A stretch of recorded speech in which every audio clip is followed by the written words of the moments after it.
तेणुक मु अर्चना भौणी के नवेदन करी से दुई पद आपण पाखे सहित आज मुझे नवेदन करी से आपण मान सामने किपरि आपण मैंने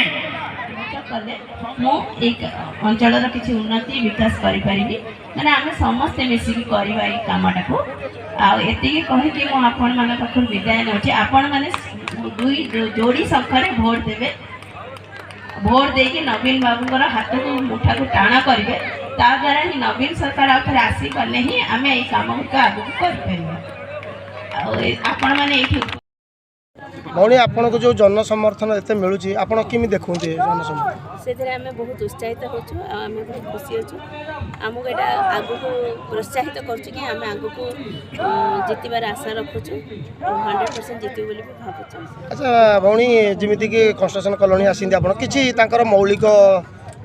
असुविधा गुडी अछि आपन जदि आसंदी जितिकी ताले तांकर सब पूर्ण करिवे कि हाँ पूर्ण करने चेष्टा करूँ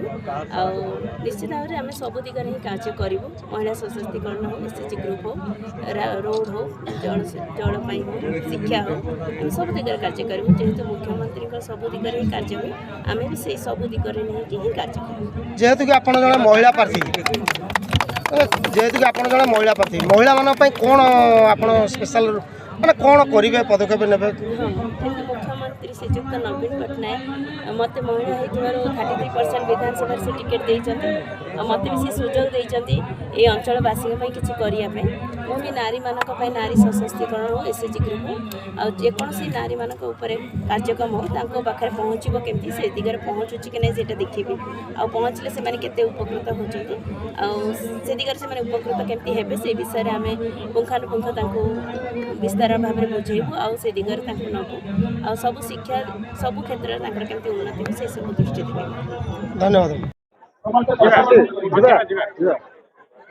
आज जो मिश्रण पर्व होती बीजेडी तरफ या कौन कह बहुत भाई बीजेडी आज जॉइन कले आम बीजेडी परिवार स्वागत जनाऊँ बीजेडी रे मिसवा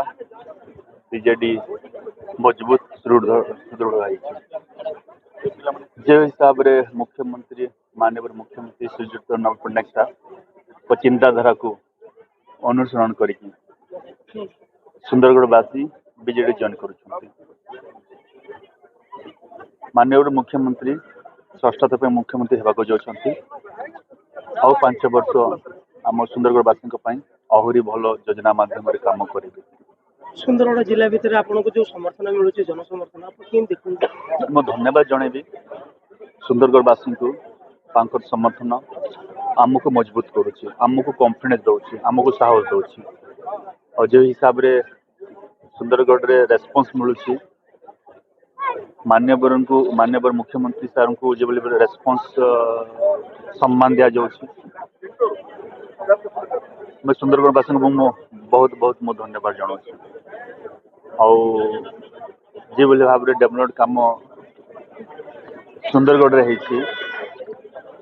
प्रति असेंबली एरिया रे सब क्षेत्र डेवलप आज देखो हेल्थ एजुकेशन स्पोर्ट्स सब क्षेत्र रे डेवलपमेंट तो समस्ते आज माननीय मुख्यमंत्री धन्यवाद जनाऊँ। आज्ञा आप जो देखते जमा आपण मानक जो वेलकम करते जी जनसाधारण मैंने ये आप भावती कि भोट्रे सब परिणत हो वर्तमान समस्ते बुझिले जानिले भविष्य डेवलप होबार अच्छे माननीय मुख्यमंत्री